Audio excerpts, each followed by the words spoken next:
There was a time when anyone would tremble upon hearing the name John D. Rockefeller. Not only was he the world's first billionaire, he's one of the richest people in history. His empire, Standard Oil, became the most dominant monopoly in the world by brutally crushing competitors, taking control of multiple industries, bribing the government into submission, and treating business as if it was war. Because of his ruthless business practices and secretive deals, Rockefeller made many enemies. His career is filled with bitter rivalries like with Andrew Carnegie, and even ferocious battles against US presidents. But before he was the titan of the oil industry, Rockefeller was at the very bottom of society. His story is one of only a handful of cases where someone manages to rise from the depth of poverty to the absolute peak of wealth and power. Rockefeller's story is at times inspiring, and at times chilling.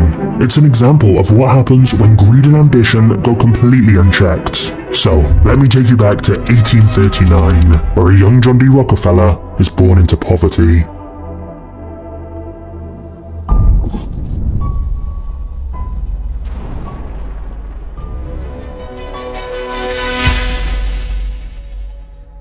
In 1839, John D. Rockefeller was the first child born into a family of peasant farmers with no cash to spare. In his small town of less than 1,000, the most mysterious character to be found was undoubtedly John's father, who was known as Devil Bill. Instead of helping on the family farm, Bill did just about anything else. He was an athlete, ventriloquist, hunter, hypnotist, and even an animal trainer. Once he won a bear in a competition, kept it as a pet, and taught it to do tricks. Bill did a little of this, a little of that, but not much of anything.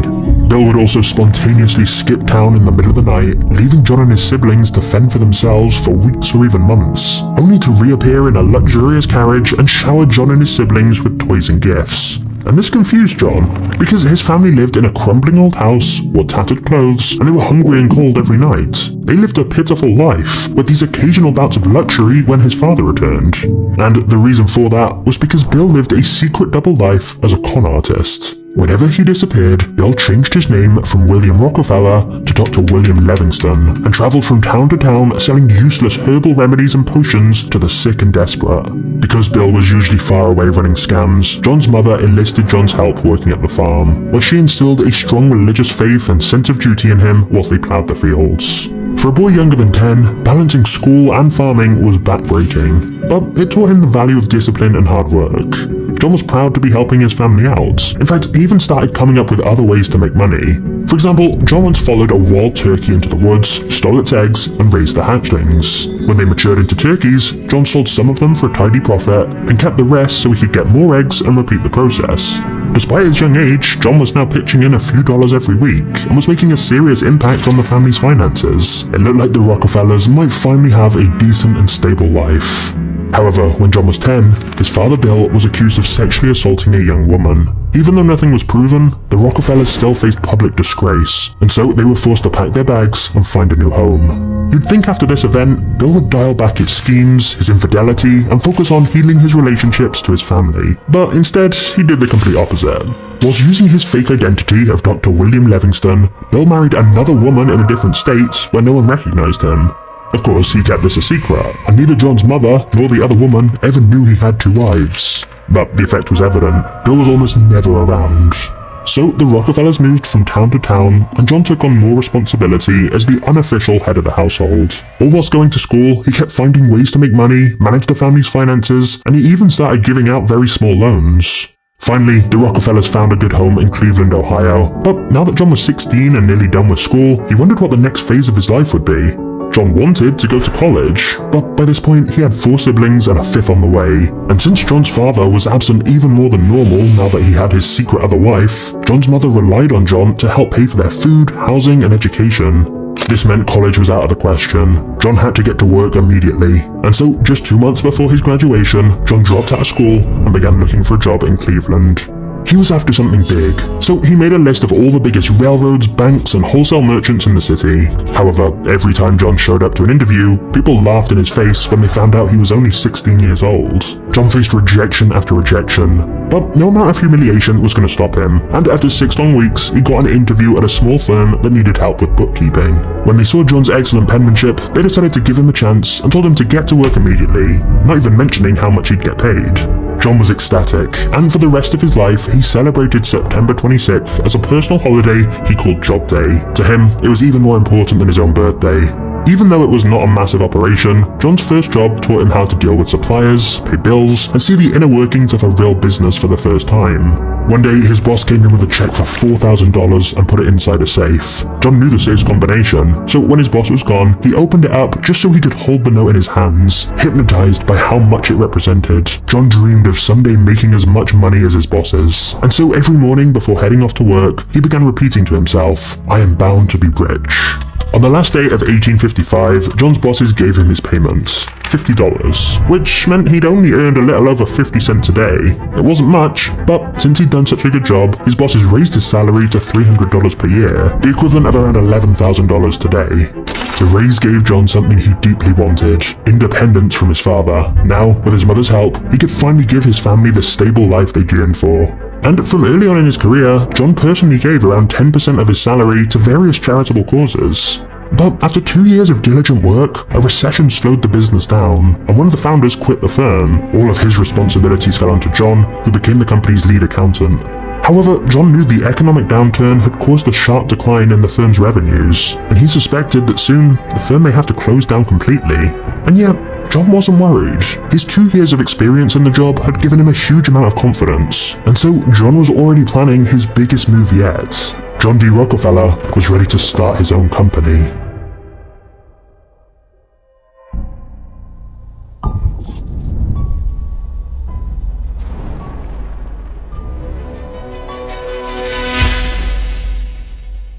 During his first job, John had become friends with Maurice Clark, a 28-year-old chemist who worked down the street from him.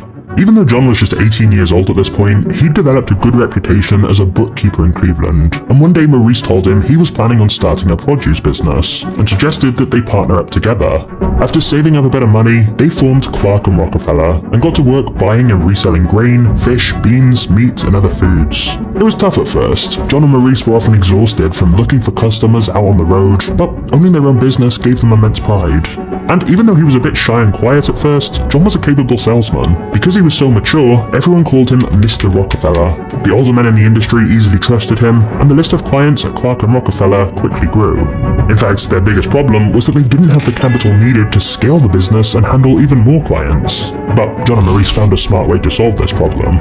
If they wanted to seek a $5,000 loan, they would go around Cleveland saying their firm was looking to invest $10,000, very publicly giving the impression that they had plenty of cash. This simple trick meant the banks were more willing to give them money.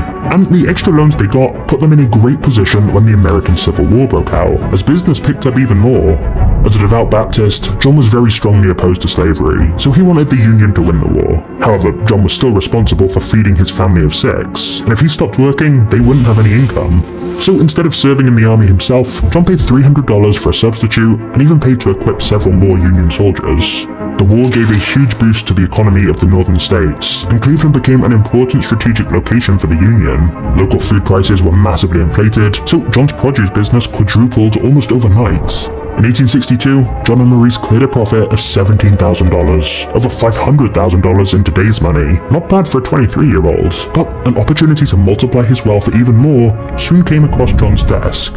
You see, before electricity, people used to light their homes at night by burning oil inside of a lamp. Usually this oil came from whale fat, but finding and hunting down whales was costly and difficult, and sadly, some whales had been hunted down to the point of extinction. However, in 1859, someone in Pennsylvania discovered that by using a tall wooden structure known as an oil derrick, you could extract industrial amounts of crude oil by drilling straight into the ground. Mining crude oil this way was cheap, and it was fairly easy. Profits came quickly, and since so many people were made rich by the oil boom, crude oil was given the nickname Black Gold. And that's when John was introduced to Samuel Andrews, a young man who was looking for investors to build a crude oil refinery in Cleveland, which was only a day's ride away from the Pennsylvania oil regions. Andrews had a huge advantage over most of the competition. He discovered that if you applied sulfuric acid to crude oil, it would essentially purify it and turn it into kerosene. When burned, kerosene lasted longer and shined brighter than crude oil. It was a simple process, but the secret was closely guarded by the few who had discovered it. Now that John and Maurice had plenty of money to spare because of how successful their produce business was, they thought it would be wise to diversify their business, and thus they loaned Andrews $4,000 to set up his oil refinery. But to begin, they considered this as a side venture. John and Maurice kept managing their produce business and let Andrews handle the refinery by himself. Setting it up was remarkably simple, and because kerosene was a superior product to crude oil, it began selling like crazy. John couldn't ignore the numbers anymore. Within only a year, the oil refinery had become the most profitable side of the business. Together, John and Maurice decided to make a bold move. They abandoned their previous business and went all in on the oil industry. However, their initial enthusiasm was met by a massive challenge. The supply of oil was always in an unpredictable state. At this point, oil had only been found in one small region of Pennsylvania, so many people thought that it would eventually run out. Whenever someone struck a massive oil field, an entire town of oil miners would suddenly form around the site, drill every last drop, and then the town would disappear just as quickly as it had formed. Because of this, there were periods where oil was overabundant and prices would dip as low as 10 cents. But on the flip side, if it seemed like the oil was running out, then prices would suddenly rise all the way up to $14. So, to say that the oil market was turbulent would be an understatement. To mitigate this effect slightly, John decided to stay out of mining oil and concentrate only on refining oil.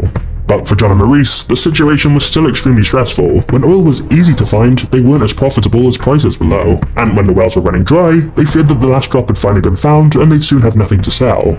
The uncertainty was too much to handle for Maurice, and in 1865, he agreed to sell his share of the business to John. This was the tipping point of his career. Scared to his bones, but with a calm exterior, John agreed to buy Maurice's share of the company for $72,500, or $1.35 million in today's money. Maurice was cashing out, whilst John was doubling down and going all in on the seemingly risky oil business. However, it seemed like John's daily affirmation that he was bound to be rich was quickly becoming a reality, because just as the deal was going down, a gigantic new oil field was found in the Pennsylvania oil regions, finally undoing any doubts he had about oil running out.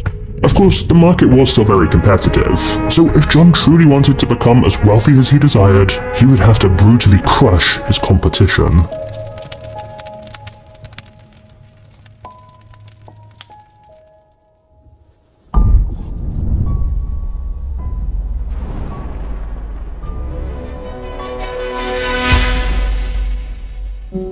The year before buying his business partner's share of the company, John married a woman who shared his religious devotion. Even though he was now making good money, John bought a modest house in Cleveland where they began to raise a family. So with his home life in order and the northern economy booming after the Union Army won the Civil War, everything was ready for John to begin building his empire. Now that his partner was gone, John rebranded the company under a new name, Standard Oil, and he got to work building a second refinery and began exporting kerosene to Europe. John was confident that the oil industry would make him extremely rich, but it quickly became apparent that he needed some help. So John took on a new partner to help him run the company, a man named Henry Flagler, and the two men were remarkably similar. Like John, Henry wasn't interested in making a little money. He wanted to build an empire. That's why when John told him about his ambitious plans for Standard Oil, Henry was all in. He was also just as religious, disciplined, and determined as John. In fact, perhaps the only difference was that Henry was even more ruthless when it came to doing business. Henry approached business the same way he would approach war. The only way to win was to completely crush your enemy, and so John adopted this philosophy as well. You see, competition in the oil refining industry was quickly turning warlike. Now that others had uncovered how simple the refining process really was, Rockefeller's product was no longer unique. New brands of kerosene were popping up all over the market. So John and Henry began scheming and decided to form strategic alliances that would not only boost Standard Oil's profits, but also hurt their competitors at the same time. One example of this was when John secretly colluded with the railroads to get better transportation costs than all their competitors. At the time, oil was transported from one place to the other by an extensive network of trains, mostly dominated by three railroad companies: the New York Central, the Erie, and the most powerful company in America at the time, the Pennsylvania Railroad. Because of the way their routes were laid out, it was beneficial for the New York Central and the Erie railroads to carry oil to refineries in Cleveland. But for the Pennsylvania Railroad, it was more profitable to carry oil directly to New York City or Philadelphia. So the Pennsylvania Railroad declared that Cleveland would be wiped out as a refining center, and they pulled out of the city completely. After this news that the largest railroad was leaving the city, many refineries in Cleveland left the city too. This was a disaster for the New York Central and Erie railroads, who had made sizable investments in Cleveland, and they were now losing customers. So instead of joining the panicking crowd and leaving Cleveland, John saw that the Erie and New York Central railroads were in dire need for business, and he decided to use their desperation to his advantage. In exchange for a consistent flow of oil through their networks, John negotiated a deal with the Erie in which Standard Oil would get a 75% discount on the railroad's official shipping costs. And in exchange for a daily order of 60 carloads of refined oil, John negotiated another deal with the New York Central Railroad to pay $1.65 per barrel shipped, when the official rate was $2.40. So, with both railroads, John now had extremely favorable rates secured. And even though the railroads were reluctant to accept these lower prices, the guaranteed consistent shipments were irresistible to them. In fact, since these railroads went from shipping all sorts of things to focusing just on oil, they could simplify their operations and boost their profits. So it was win-win for everyone. Well, except for the Pennsylvania Railroad and Standard Oil's competitors. Because of the deal, Cleveland became the largest refining center in the country, and since the Pennsylvania Railroad had abandoned the city, it was at a steep disadvantage when trying to revive their business there. And of course, the discounts John had negotiated with the railways, known as railroad rebates, were kept a secret to Standard Oil's competitors. And so all the other oil businesses would have to pay the full price to transport their oil on the very same trains. And here's the thing, because John knew for a fact that his costs were now lower than all his competitors, he was able to trigger a price war. John would lower the price of his oil so that his competitors would have to do the same in order to remain competitive in the market. But since John knew his competitors were paying more than him to transport the oil and thus had higher costs, even if they charged the same price for their oil, John was still making more profit. He knew his competitors wouldn't be able to survive. So John kept slashing the prices, and eventually the price would go so low that some competitors would go bankrupt. Once they went bust, Standard Oil would have way less competition, so John could bump up the price again and charge even more than he did originally. It was brutal, but it was extremely effective. Now, John knew these railroad rebates were morally dubious. They gave bigger businesses hugely preferential treatment over smaller ones. However, it would be over a decade before any antitrust laws were passed to prevent these kind of monopolistic practices, so legally, John wasn't doing anything wrong, and thus, in the meantime, this warlike strategy to crush competitors was paying off, and Standard Oil raked in enormous profits. However, there was one major problem. The massive surplus of oil meant oil prices had fallen as low as $2.40 per barrel, and as more oil fields were found in Pennsylvania, it seemed that the price would continue to fall. The remaining competition was barely hanging on. In fact, John estimated that around 90% of oil refiners were actually losing money. But John began to fear that his individual success could be overshadowed by a total collapse of the entire oil industry. John was convinced that if they were facing a system-wide problem, they needed to find a system-wide solution for it. And John's solution would be to organize an even more dominant monopoly, the likes of which had never been seen before.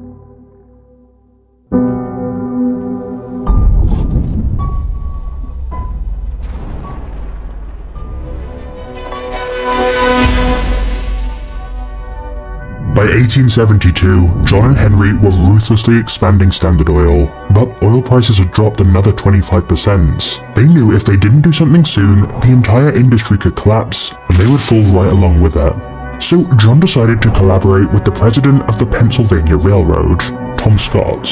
John and Scott had been rivals after the deal John made with the other two main railroads, but now, Scott was reaching out to make a similar secret deal that was even more ambitious and ruthless. Scott proposed a secret alliance between the largest railroads and a very select group of the largest refiners, which of course included Rockefeller. And thus, Standard Oil and the Pennsylvania, New York Central, and Erie railroads all formed an alliance together under the inconspicuous name of the South Improvement Company, or SIC for short. The deal was that in exchange for a secret 50% rebate on transportation costs, John would transport all his oil exclusively through these railroads. But John wasn't content with just getting benefits for himself. He designed the deal to be devastating for his competition. For example, when anyone outside of this secret alliance transported kerosene through these railroads, Standard Oil would receive a 50% rebate from the cost of their shipments as well. These were known as drawbacks, and they meant that Standard Oil's competitors would not only be paying higher prices to transport their oil on the same railroads, but some of that money would be going directly to Rockefeller. And to top it all off, the railroads would even secretly give John detailed information about their competitors' shipments. He would know every detail of his rivals' businesses, and so he could undercut them by selling kerosene for cheaper prices. Anyone outside this secret alliance stood no chance. It was a death sentence for anyone excluded from the club, and the worst of it was, they didn't even know it. However, whilst many of Rockefeller's critics call this whole arrangement a shameless power grab, to John, he truly believed it was the best way to save the oil industry. Because as things stood with so many competitors, their product was getting closer and closer to being given away for free, as there was so much supply of oil readily available. He believed wiping out these smaller refiners would help the oil industry overall. But either way, it didn't matter, because rumors of a railroad and refiner cartel soon began to spread. When people read in the newspapers that the rates for the three most important railroads in the country had doubled overnight, they knew exactly who to blame: Tom Scott of the Pennsylvania Railroad and John D. Rockefeller of Standard Oil. As rumors of the alliance continued to spread, thousands of people took to the streets to protest, threatening Standard Oil and the Pennsylvania Railroad with violence, vandalism, and arson. Protesters hijacked Standard shipments and spilled their oil, and they tore the Pennsylvania's train tracks from the ground. But the final blow to the SIC came when the oil miners made their countermove and boycotted the SIC. Without a supply of crude oil, John's refineries were useless, so 2 months after it was formed, the SIC had been disbanded. It was a humiliating event, one that brought a lot of negative attention on John. But John wasn't fazed by it. He simply decided if he couldn't control the oil industry through shady backroom deals, then he would do it in public, and conquer the industry by force. John wanted to bring as many refineries under Standard Oil as he could, and to his surprise, the SIC fiasco had actually caused one important change in the industry. Despite the very public fallout of the SIC alliance, there were still whispers of a secret railroad and refiner cartel, with many people paranoid that there must still be some kind of secret deal in place between the big railroads and the big refiners. Even though there wasn't, the rumor spread everywhere. Oil refiners were scared that if Standard Oil still had a secret deal with the railroads, they would get crushed, and John decided to leverage this threat to his advantage. In a period of 6 weeks, now known as the Cleveland Massacre, John managed to intimidate 22 out of the 26 oil refining companies in Cleveland into selling out for fractions of what their businesses were actually worth. So even though the SIC hadn't gone ahead, the fear it had created pressured many refiners into panic selling their companies to John. Plus, since many other refiners were losing money anyway, John would show them his company's finances so they could see how well Standard was doing, and to prove to them that he could outlast them all. For most refiners, the choice between fighting a losing battle and cashing out was obvious. And whenever anyone sold out, John gave them only 2 options. They could either sign a damning contract prohibiting them from ever joining the industry again, or they could join Standard Oil.